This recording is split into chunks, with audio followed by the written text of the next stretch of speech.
Imagine you're in a library reading room. It's quiet, but you can hear the creak of floorboards and footfalls on marble stairways above. Voices gently echo throughout the vast space. You're partway through a research project, combing through endless newspaper records, and between the noises and cycling through an ungodly number of apps and tabs, you find yourself feeling tired and distracted. As you slip on your headphones and look back at the archived news clipping on your screen, you notice an icon in the corner, text-to-speech. With a click or two, the document is read aloud while you take notes. Text-to-speech was originally designed for blind people or people with low vision, but this feature now helps anyone multitask or reduce screen fatigue. Recently, we were lucky to be joined by one of Australia's most highly regarded experts on digital accessibility, Dr. Scott Hollier, who points out that text-to-speech is just the beginning. From captions to voice assistants, autocorrect to dark mode, accessible technology doesn't just help a few, it makes life easier for all of us, and libraries have been at the forefront of digital access. I'm Anna Takia, Head of Digital Strategy, Research and Insights at State Library Victoria, and you're listening to an SLV Lab podcast, part of its Conversation series, where we discuss emerging technology, digital experimentation and library futures with artists, technologists and workers in the cultural sector. One really important role for libraries going forward is to have the integrity of the information. One of the challenges of this AI world we're entering is it's just so hard to figure out, is this information real or not? So to have both the accessibility aspect where information can be gathered in a way that's accessible and also to have the confidence that that information is accurate, I think those two things together, whatever that may look like in the era we're going into, libraries just have an absolutely critical role in what's to come. Scott Hollier has devoted his career to making the digital world more welcoming for everyone. An internationally recognised researcher and speaker, Scott is the CEO and co-founder of the Centre for Accessibility Australia, a not-for-profit organisation dedicated to removing barriers to access through advocacy, research and education. Scott holds a PhD in Internet Studies and academic positions at Edith Cowan University and the University of South Australia. He was a finalist for the 2022 Australian of the Year and is currently helping shape global standards for web accessibility through the W3C. Scott is also legally blind, giving him a unique perspective on the importance of inclusive design. We were also joined by Mike Daly, the library's head of creative studio. Mike's team produced Mouthful of Dust, a multi-award-winning web experience that lets you explore highly detailed, almost one-to-one digital renderings of Ned Kelly's artefacts. Scott and the Centre for Accessibility were involved in the project from the start. Aside from ensuring the experience met accessibility standards, Scott's team ultimately shaped its creative direction. In this conversation, we explored why accessibility matters, how creative design and inclusive technology can work hand in hand, and what the future of digital access might look like. The following conversation was recorded on the unceded lands of the Wurundjeri Woiwurrung people of the Kulin Nation. We acknowledge the traditional lands of all the Victorian Aboriginal clans and their cultural practices and knowledge systems. At State Library, we recognise that the collection holds traditional cultural knowledge belonging to Indigenous communities in Victoria and around the country. We support communities to protect the integrity of this information gathered from their ancestors in the colonial period. We pay our respects to their elders, past and present, who have handed down these systems of practice to each new generation for millennia. And we'd also like to acknowledge and pay our respects to any First Nations listeners joining us for this conversation. Just to sort of kick us off, Scott, I was just wondering if you could start by introducing yourself. And also, I was really keen to hear more about how you came to doing this work around digital accessibility. So I basically got into the area of digital access when I was completing my university studies. I did an interesting combination of a major in computer science but a minor in creative writing. So I had the fortunate opportunity to both code and write poems as well, which was a great combination. And as I went into the workforce, I noticed that there were a lot of people that had disabilities that could really benefit from the technology. For example, I had a little bit more vision then, but as I am legally blind now. But I used to change the colours to make it a bit easier to see the computer, and it occurred to me that there's a really great opportunity here to help people with disability be able to embrace technology, to be able to participate more in the workforce, but there really didn't seem to be that many people with disability getting that opportunity. So I was really keen to undertake research and to try and learn more about how people with disability could be supported with the assistive technologies. And so as things can happen with the study bug, that evolved into more study and gradually led to a PhD, which in turn really delved deep into trying to find out how to make computers and the internet more accessible to people with disability. And as time went on, really tried to find a way to make a difference in the field, and that largely led to specialising around digital access and setting up the not-for-profit Centre for Accessibility Australia. Could you tell us a bit more about the work that you do with Centre for Accessibility Australia and a little bit more about how the centre came about? So the Centre for Accessibility Australia is a not-for-profit dedicated to alleviating hardship caused by digital access issues for people with disability, their families and carers. There's really three main parts to what we do. The first is that we provide direct support to people wanting to set up devices. So if people have Windows or Mac, iPhone, Android, different devices and computers, we give people free support to get those assistive technologies up and running, the ones that are built into their devices.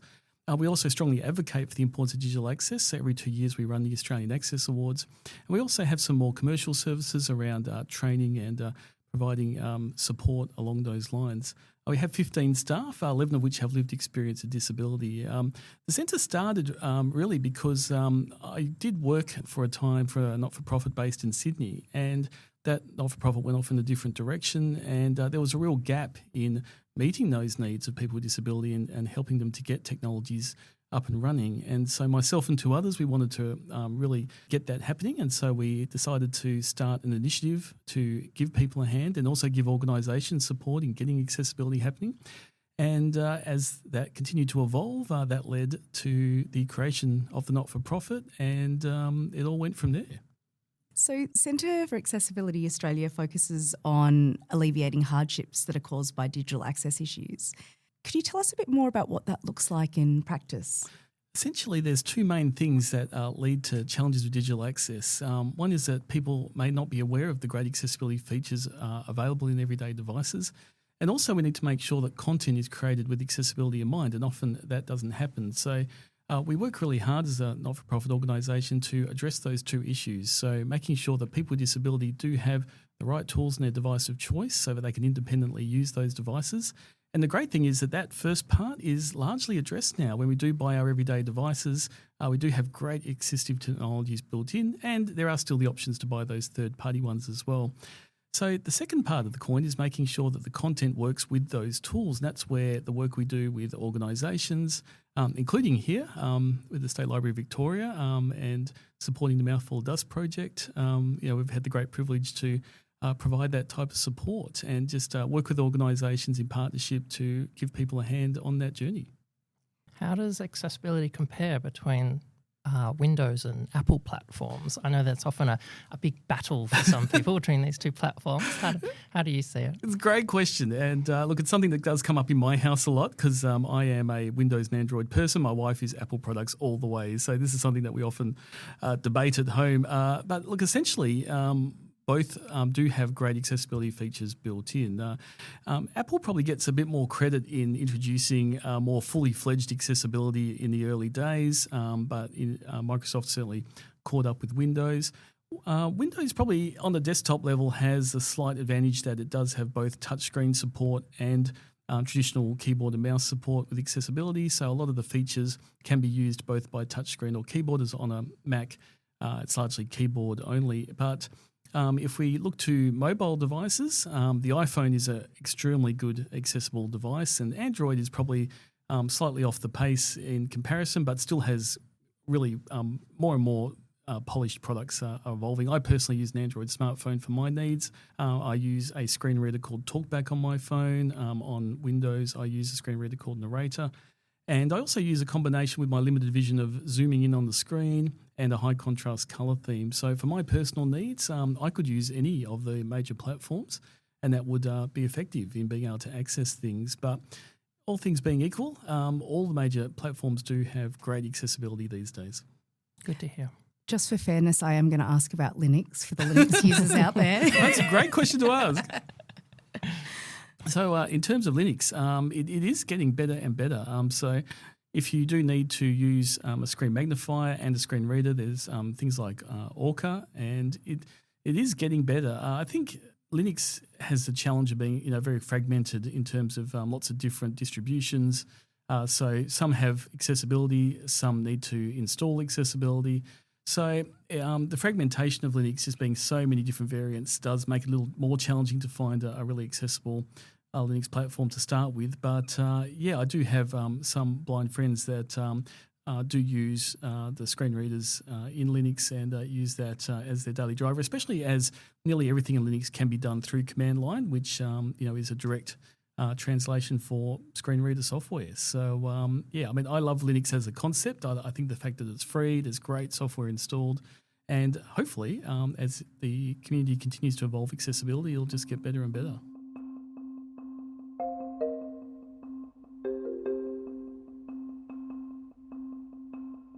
It's been really wonderful working with yourself in the centre, as you mentioned, on projects such as Mouthful of Dust and also on the SLV Lab website. One of the reasons we were really keen to work with yourselves and other access partners around our kind of digital projects is that one of our missions here at the library is to be free to access and open to all. And we identified pretty early onwards that a key part of our digital strategy really needed to put digital access and accessibility at the forefront. I really loved hearing that your background has been both in terms of code as well as poetry. And I wanted to ask you about what you saw the possibilities of creative, designerly, and I guess artistic approaches to working with access and accessibility in the digital space. One of the challenges and misconceptions that often comes up in the digital access space is people often have the view that in order to make content accessible, you have to dull down the creativity. It has to be boring. It has to all be similar colours. It has to be all big print, and there's really not a lot of opportunity to be creative. But that's not really the case. What we notice is that a lot of websites and apps and content across the world, to take the BBC, for example, which is one of the most media-rich websites around, they're also highly accessible. And so I think the really important message and something I've really seen resonate here is that you can absolutely do creative work. It's really important to be as creative as possible. And it's not that you have to stop being creative to make it work for people with disability, but people with disability want to participate and enjoy that creativity. They want to see that great work. They want to be a part of incredible exhibitions and displays and the information that's provided. So rather than looking at accessibility as something that might be a hindrance to creativity, I think it's a great opportunity to look at what other ways can we ensure that the great creative work that's being done reaches the widest possible audience, and people with disability love to embrace that work. Mouthful of Dust isn't a typical website. It has 3D scans instead of photographs or text, and it has scenes instead of pages. So what was the process for your team in terms of consulting on the project and auditing it? Was it similar to other projects you do, or did you have to take a different approach? It was a bit of both. So the baseline that we do when we do audits is that to make content accessible, we turn to the Web Content Accessibility Guidelines, or WCAG, and that's an international standard produced by the World Wide Web Consortium. And so we do audit against that standard. And also there's a part of WCAG supporting documents called WCAG EM, which is the evaluation methodology. And appreciate that all sounds a bit technical, but the upshot is that it lays out a very clear path on how you can look at websites or apps or documents. You can take a sample of that information. You can then work your way through what the guidelines recommend about accessibility. And so even if content is, perhaps a little different or unusual to a typical website, the standard is really helpful in being able to identify how we can make things accessible. So, for example, having captions on video, having alternative text on images, having really clear things around colour contrast, just to pick a few. So what's really good about the standard is it helps us have that baseline. Now, that said, what was great about this project is that, as you say, there's a lot of innovation and it's just amazing what information is provided. So the really nice thing about this project is we were able to work with the library from the very beginning of the project. So we were able to provide that support as the project developed, as the website developed. So in addition to our standard auditing processes, it was terrific that through our staff with lived experience of disability to provide input, to be involved in that journey. And, the product is amazing and accessible. And, that's a fantastic outcome. We started working with you really early on in the project, I remember. Is that common for people you work with or companies you work with to collaborate with you from the beginning, or do they often come to you with a finished website at the end and just ask you to audit it? It's a great question, and it's not that common for organisations to come and say, let's start right from the beginning, but it's a great opportunity if that happens. One of the misconceptions of digital access is that it's an expensive thing to do, that to take a website, it's costly and time-consuming to make it accessible.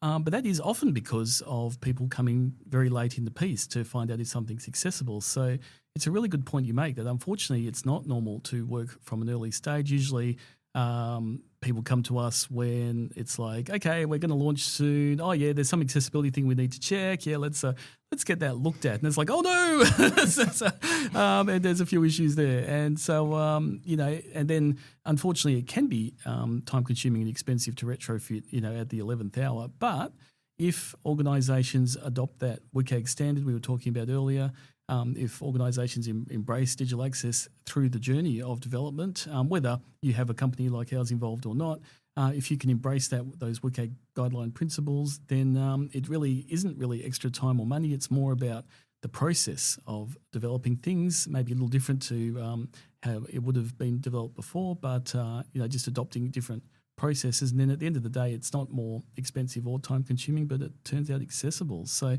that was a great opportunity we had in working on Mouthful of Dust to be able to provide that support through the journey. But whether an organisation like ours is engaged or not, if organisations do follow that WCAG standard, then it'll largely turn out accessible. And then when you do those checks at the end, there probably won't be too much to fix up. So I would certainly encourage anyone listening that if you are looking to make your site accessible or you're just embarking on a new project, have a look at the Web Content Accessibility Guidelines. We have great free resources on our website at accessibility.org.au. And, just really embrace those concepts, and then it'll largely be good in the end. So yesterday, Scott, you took our staff at the library and teams at the library through an all-day workshop with a focus on improving digital access and learning some digital accessibility skills that they could apply in their own work. One of the exercises that I found really fascinating was your invitation for all of us to effectively listen to the web or listen to what we saw in browser through the use of screen readers. And one of the things that was really noticeable for me was the many different ways in which we might experience a website, many different ways in which we might experience the web. And to me, that also just feels like it's an invitation to open up both creative and artistic exploration of different kinds of digital experience too. There's been lots of artists such as, I guess, Christine Sun Kim, or locally artists such as Fayen Devi, who've been doing some really interesting work around using of audio description or closed captioning or alt text for creative purposes. And I was just curious about, maybe with the two of you, what sort of futures you saw for artistic experimentation in this area. Great question. And I think the future is looking really interesting because we're seeing not just creative use of things like alt text and audio description, as you say, but also where will AI fit into undertaking some of those things. So we're just starting to see now that auto-generated alternative text is improving. So that means that AI can look at an image and give you some information about what that image is. Sometimes it's great, sometimes it's not. This is often the case with AI. But the fact that, only 2 years ago, I would say, if someone didn't put alternative text, a description on an image, then I, as a legally blind user, wouldn't have any idea what that image is. Now AI can have, a fair go at figuring that out. And coming into the creative space, I think that it can open up some opportunities to improve accessibility. I think there are some trade-offs with AI, and we're still at the very early days, and I think there are some creative concerns as well. And something we touched on is around privacy and security concerns as well, having to give up so much information to get some of these benefits. But in terms of creativity, I think the ability to look at accessibility as another creative tool, another opportunity to engage with an audience could be really powerful. And I think AI is opening up some unexpected opportunities in that. I think one thing that excites me is the gap between what's experimental in the web and what's accessible is narrowing. I remember when Flash was around back in the early 2000s, and that was almost this locked off garden if you dived into that technology. And the web's developing in this way where you can be quite experimental and you can do new things and still embrace accessibility. Absolutely. And it's a really good point you make about Flash that it was often the case that if you used a keyboard to navigate around, as screen reader users often do, you'd often end up in some Flash thing, and then you try to back tab because you got stuck, and that was pretty much the end of your experience, quite often for Flash. So as you say, the web has evolved a lot with HTML5, removing the need for that. And we are seeing more and more technologies being integrated. You only have to look at things like the Wayback Machine and others to look back at websites even 15 years ago and seeing that it's a really different landscape. And accessibility is definitely getting better, and there's a lot more awareness. And from the work we do, it's a privilege every day to have organisations knock on our door saying, we want to make a difference in this space. We want to improve this space. And the Access Awards we have coming up shortly, is a great opportunity to celebrate organisations that are making a difference in this space. So I do think it's getting better all the time. One type of code that Mouthful of Dust's very talented web developer, Nick Paustian, used quite a lot was ARIA labels. I'll admit that the first time I heard the term, I thought the conversation veered off to talking about some music awards. But they're important too. Yes, they are.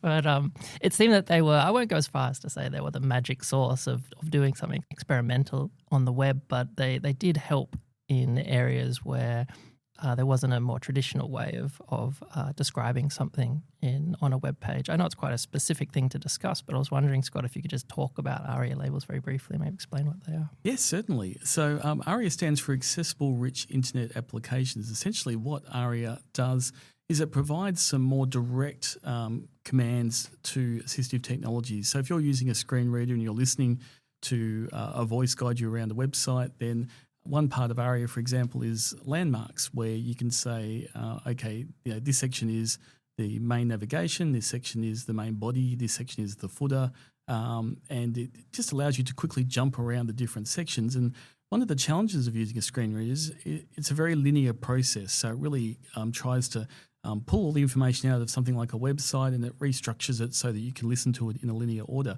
The challenge is that visually you can see different parts of a content and you can easily get to them. So one part of ARIA is to provide those landmarks, and that can just be one really helpful thing to get people to be able to easily jump around content. So just adding some ARIA landmarks can make a huge difference in supporting navigation. Another approach that Nick and I lent into was having multiple ways of doing anything. So, for example, to orbit around the scanned objects in the menu of Mouthful of Dust, you could click and drag, you could press a key on the keyboard, click on an icon that represented the object you would move to, click on an arrow to move to the next object, or even use optional on-screen controls. So there are at least 5 methods of doing that one thing. Is this approach of having multiple ways of doing things something that just unconventional projects like Mouthful of Dust need to employ, or is it sort of a central part of web accessibility in general? It really is a central part, so much so that having multiple ways of doing something is included in the WCAG standard. But what I think is great about Mouthful of Dust is it has really embraced that to provide a huge variety of ways that people can engage with that content. And often when we talk about digital access, it's not necessarily the case that you need to give people the same experience as someone using a screen reader or zoomed in on a magnifier or giving verbal commands to navigate. They'll all have different experiences. But if we can give people the equivalent experience, we can give people the same that powerful outcome from fantastic projects like A Mouthful of Dust, then really that's the main objective. And so having multiple ways to engage with that content, really supporting the best way for whatever works for the person with a disability or the end user generally, just means that everyone can get access to this great project and the many other things that the State Library of Victoria is doing. So the standard does particularly take note of having multiple ways to get around things, multiple ways to engage with things, because, the more options there are, the easier it is. From your conversation earlier about just how many tools are available, so many assistive technology tools are available across all the platforms as well. It feels like there's a lot of tools available, but perhaps there's sometimes a lack of literacy on the part of organisations as to how they could be using them to design and develop their digital products and services better. Are there any kind of simple things you could recommend to anyone I think yesterday you mentioned that you saw accessibility as a journey. Is there anything you could recommend for any individuals or organisations that are looking to sort of start out on their journey to improve access? Absolutely. And it is true. When I've personally come across accessibility challenges, it's never occurred to me that there's a company deliberately trying to make it hard for me to use an app or making a website difficult to use. I think it really does come down to awareness. And usually when we have conversations and point out, if you have your website with this bit of information as alternative text, or you put captions on that video, you're really embracing these audiences. People often are surprised and go, "Oh yeah, well that just totally makes sense." And so that awareness is really a huge part of why we exist and what we want to achieve. In terms of quick tips, there are a few things that are worth being aware of. And although it's not a definitive solution to accessibility, quite often the tools we use every day do have the ability to check for accessibility. So, for example, if you're writing a Word document, if you go to the Review tab in Word and close to where you'll see the Editor button, spell check, a few icons along, you'll see check accessibility. And that won't check everything. These tools are limited in what they can do. But as a first step, it's a great opportunity just to go, okay, well, what possible problems are there? Often things like missing alternative text will get picked up and it'll step you through how to add alternative text to an image and some of the basics there. So it is worth noting that a number of our everyday tools that we use do have accessibility support. And so learning a bit about, what we can do, those quick and easy way to do things is a great first step.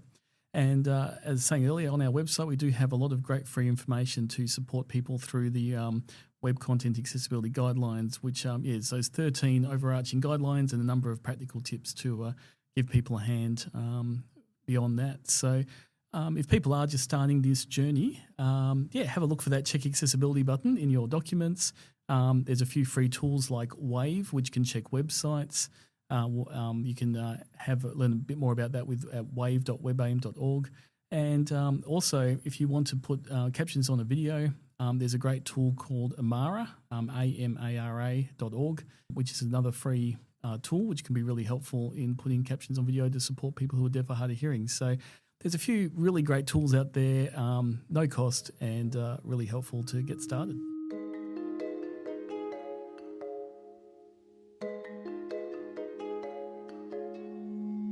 Scott, one of the things I was really interested in the talk that you gave to staff yesterday was you touched upon some of the histories of digital innovation, particularly some of the digital innovation that we would see as contributing to kind of technologies or AI assistive technologies such as speech-to-text or text-to-speech.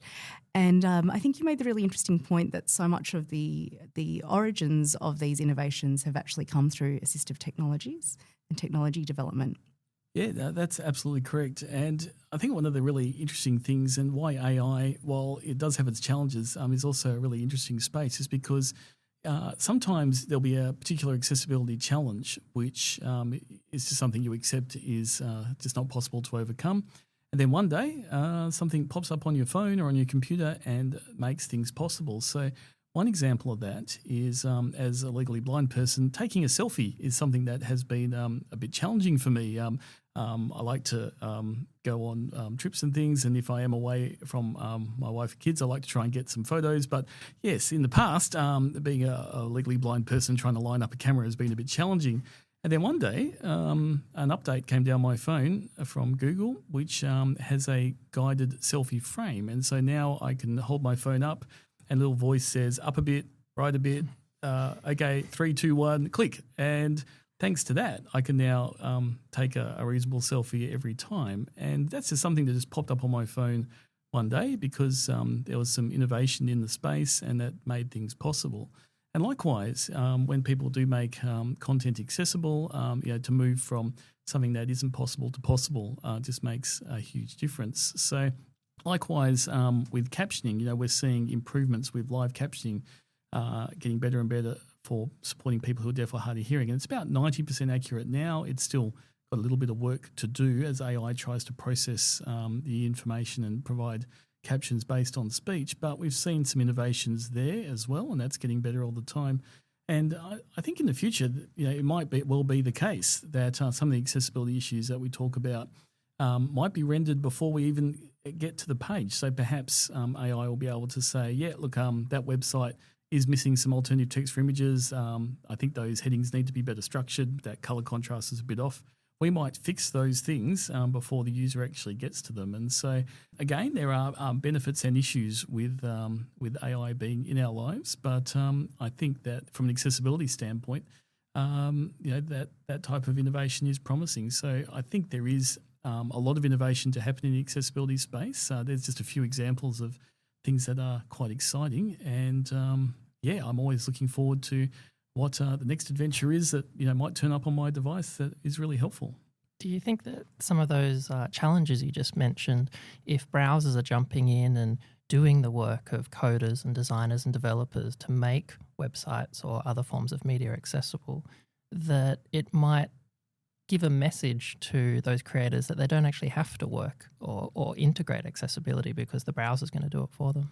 I think that is a genuine concern. And also, I wouldn't want AI to in any way hijack creativity. So I think that is a genuine risk. Certainly if people want colours to be a certain way and AI has made a decision that they should be different, then that could impact creativity. So I think there are certainly risks there. And as you say, it's really important that we still get the message out there that accessibility needs to be cared for and considered. So I do think that's a valid concern. And I think the thing with AI generally at the moment is that everyone's throwing AI at the wall and seeing what sticks. So some things come from that which are positive, some things come from that which don't work, and some things come from that are concerning. And I do note that in a lot of the conversations we have in the disability and arts space, that there is genuine concern that with AI slop becoming more common, that is that impacting on creativity, and I think that's a really valid concern.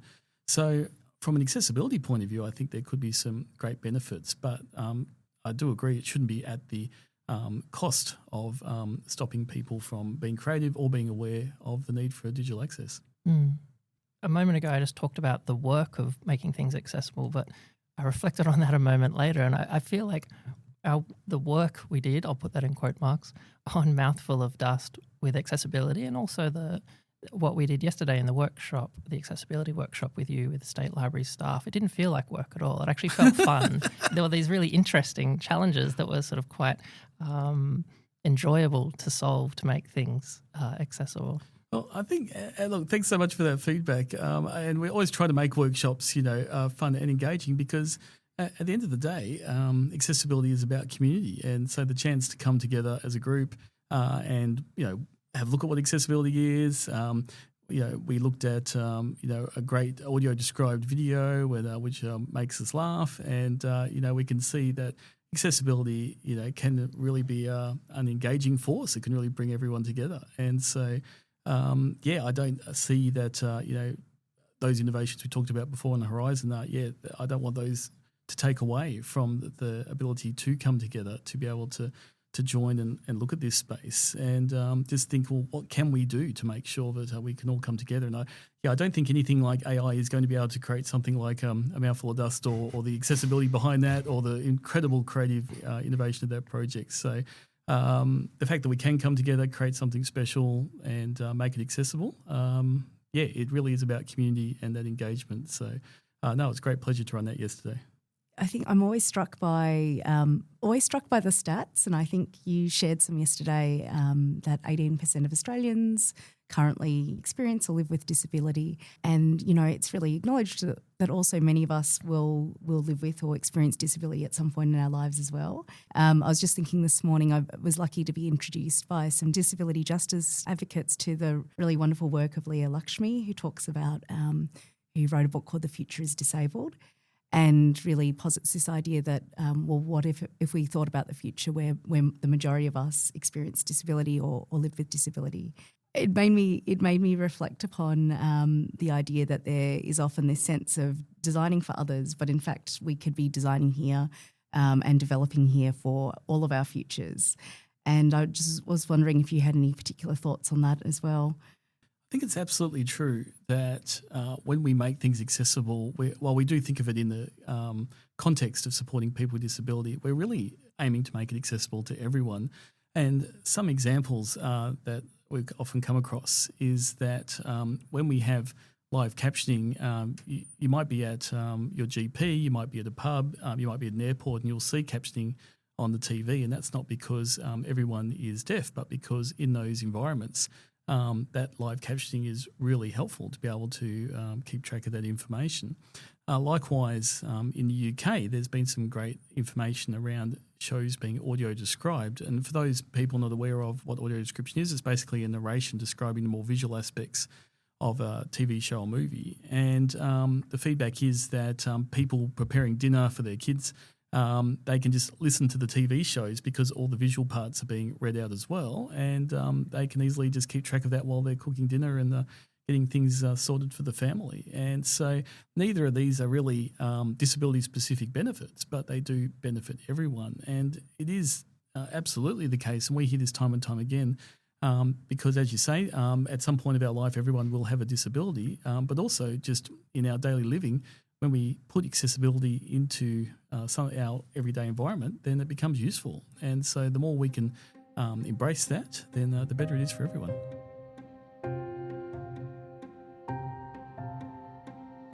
State Library Victoria is a finalist in the Access Awards with Mouthful of Dust, which we're really excited about. They're going to be held in 2 weeks from today. I was wondering, could you just talk a little bit about the awards and why you started them? Yeah, so the Australian Access Awards is a really important part of the advocacy aspect of our organisation. We have been trying to find a way to celebrate accessibility, and what often happens in terms of the accessibility journey is that people often stumble across the need for digital access from a legal compliance perspective. Someone said, you're a bad organisation, or you have a bad website. You might get sued. You really need to focus on accessibility, or you'll be in big trouble. And this is something which I've heard pop up quite a bit. And look, it does have some impact. And look, I don't want to take away from the importance of legal compliance. We absolutely should be aware of what the legal requirements are.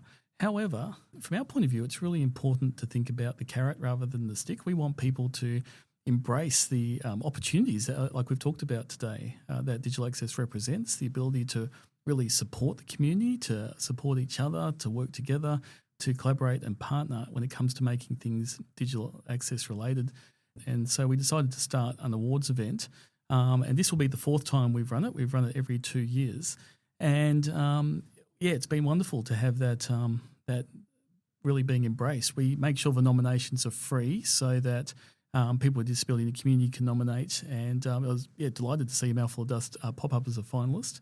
And the judging is completely independent from us, but a whole range of accessibility professionals from around the country. And when they judge, they basically look and say, does it meet the accessibility criteria? So if someone makes it as a finalist, it means that their website or app is really, really accessible. And so it was wonderful to see that being the case. But critically, the awards are about the carrot, not the stick, and that's why our trophy is the golden carrot.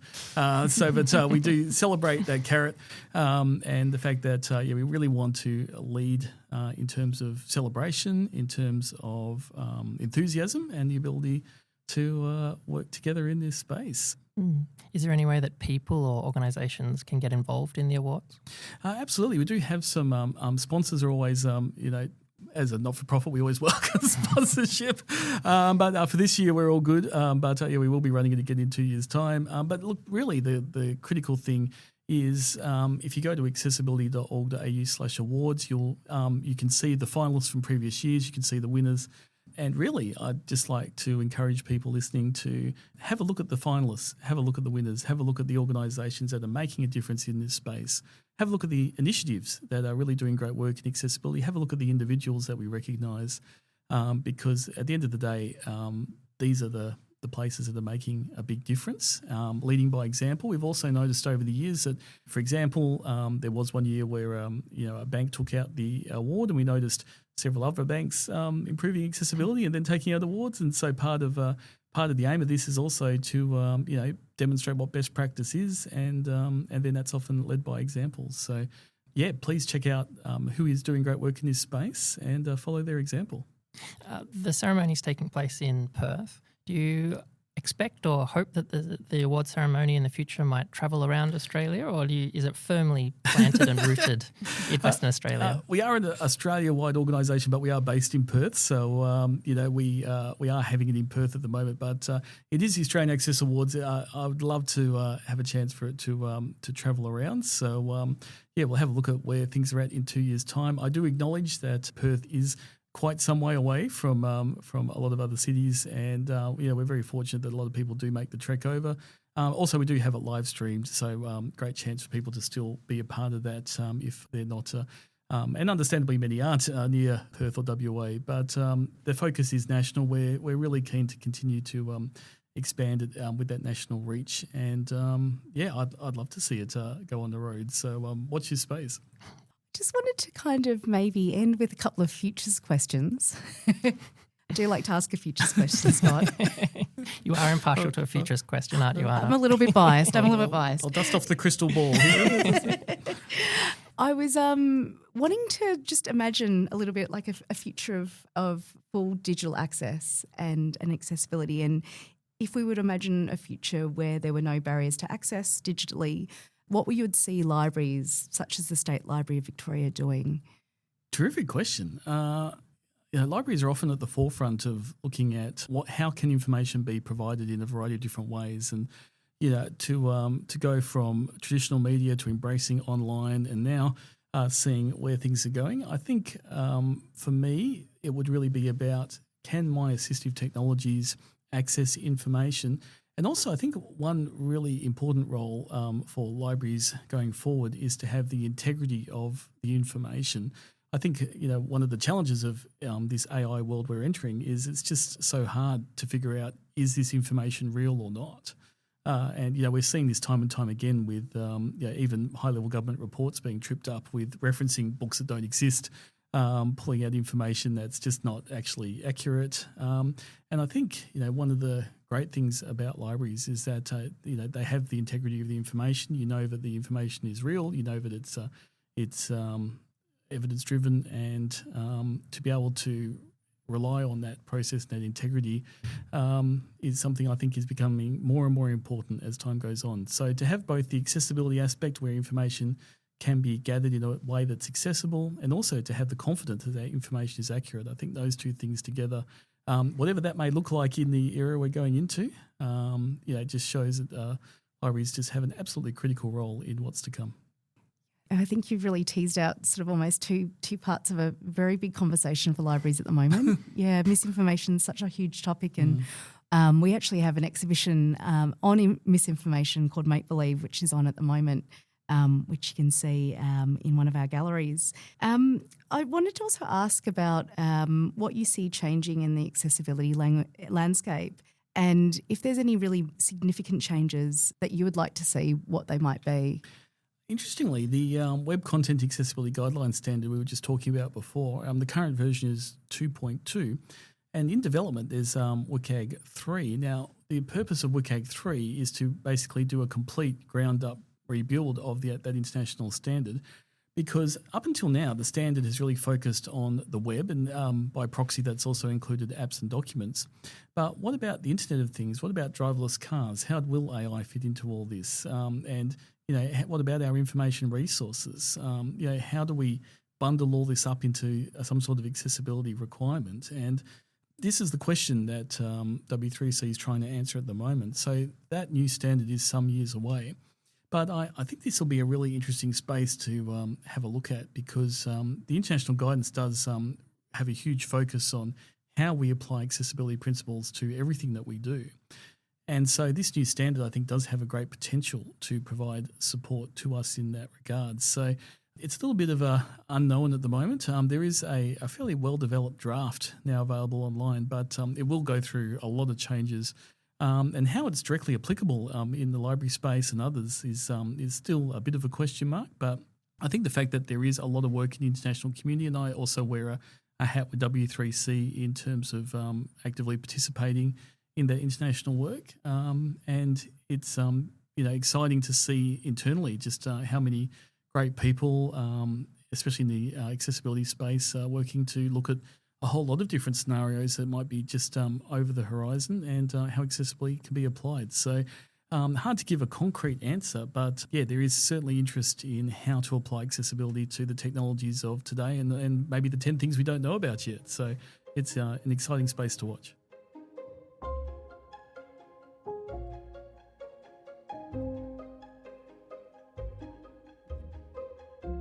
I'd just like to acknowledge how much we appreciate the chance to have worked with the State Library of Victoria. It is, as you mentioned, being physically located in Perth, sometimes we don't get as much of an opportunity to travel and talk to people and meet people. And a really big part of why our not-for-profit exists is to support people, whether it's locally, nationally or internationally, to just continue these accessibility conversations. And, it's been a great opportunity for myself, my colleague Brian, to be here in Melbourne today. It's been a wonderful opportunity to undertake this work, and it is a real testament to the work that State Library of Victoria is doing. Great people and great projects like A Mouthful of Dust that I think the accessibility work here is looking bright and really promising, and thank you for the chance to be a part of it. Thank you so much, Scott. Yeah, thanks so much for joining us today. It's been really, really great to have you in the studio and just to be able to talk more about access and accessibility with you, and thanks for your wonderful work as well. Thank you.